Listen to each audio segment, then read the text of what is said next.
What is going on, hockey hysterics, and welcome back to another video. Now, the 2018 Stanley Cup playoffs have already started, and we are seeing skill at its highest level. These players have fought to be where they are, and they are generating some highlight reel plays. Unfortunately, there are also some players in the NHL who fall flat on their face and don't produce anything this year. These are the top 10 players who are disappointments this year. And if you haven't already, subscribe to this channel for more awesome hockey content. Coming in at number 10, we have Justin Abdelkader. The Detroit Red Wings assistant captain is known to grind away at teams and to draw penalties. He has an agitation streak about him that can really be effective if it's used right. Unfortunately for him, he hasn't really been able to manage that. In the past 3 years, he's taken a total of 248 penalty minutes, and he is a minus 47. This year, he had 35 points in 79 games, and was a minus 11. Not producing points and not being able to keep the puck off your net usually means you've had a rough year. Coming in at number 9, we have Erik Karlsson. The Swedish captain for the Ottawa Senators is known for his offensive talent. The two-time Norris winner had a stellar season in 2016-17, posting 71 points in 77 games. They also had a great run at the playoffs, making it to the Eastern Conference Final. This year, however, it's been the exact opposite of that. Karlsson managed to post 62 points in 71 games, but ended up being a minus 25. Now, it's great to get goals for your team, but when you're a defenseman, your number one goal is to keep the opposing team from scoring. Now, we expect that from one of the best defensemen in the game. Coming in at number 8, we got Andrew Ladd.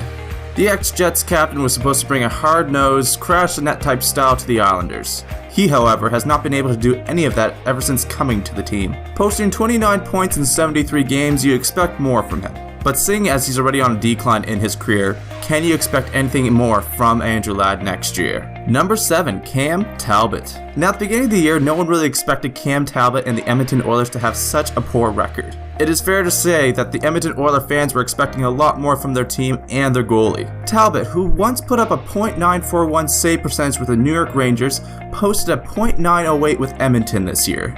And that is an all-time low for him. With the goals against average of 3.02, you'd bet he wanted a better year. Coming in at number 6, we got goaltender Craig Anderson.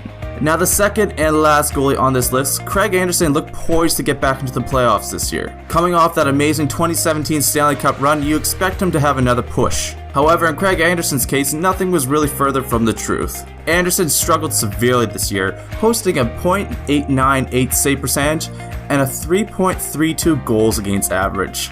You can only hope he never has a season like that again. Coming in at number 5, we have Jonathan Toews. Captain Sirius's numbers this year were anything but serious. The Winnipeg, Manitoba native posted only 20 goals and 32 assists this year. Now, Jonathan Toews is not known to get the points, but this was his all-time low in his career. Now, 52 points is good for some players, but for a captain making $7.8 million a year with a cap hit of 10.5, you'd expect more. Number 4, we got Max Pacioretty. Jumping from one captain to the next, Max Pacioretty showed doubters right. The Montreal Canadiens captain posted one of his worst numbers in his entire career this year.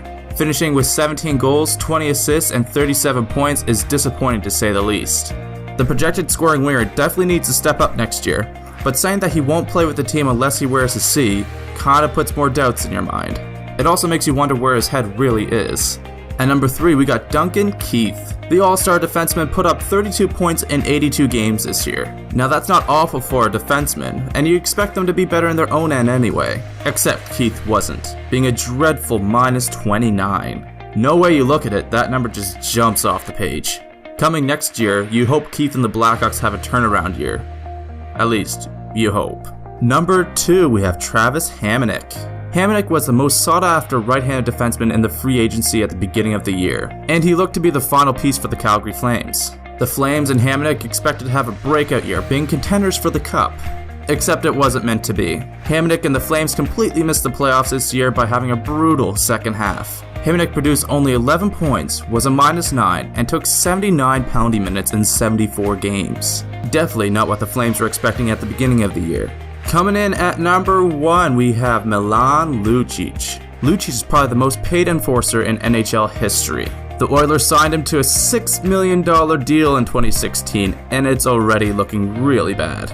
Lucic was supposed to protect Connor McDavid and also produce in the goals category, I guess, but that doesn't seem to be. The Oilers could have got someone doing the exact same thing for at least a third of the price. and Lucic had a year to forget, posting 10 goals, 24 assists for 34 points in 82 games. Not to mention 80 penalty minutes, and he was a minus 12. And that was his worst point total since his rookie year in 2007. An overpaid enforcer. So what do you guys think of this video? Is there anyone else in the NHL you think had a disappointing year that maybe should have been on this list? Let me know down in the comments below. If you haven't already, subscribe to this channel so you can have awesome hockey content at the tip of your fingers. And if you really liked the video, smash that like button so I know you liked it. Alright, you guys, have a great day.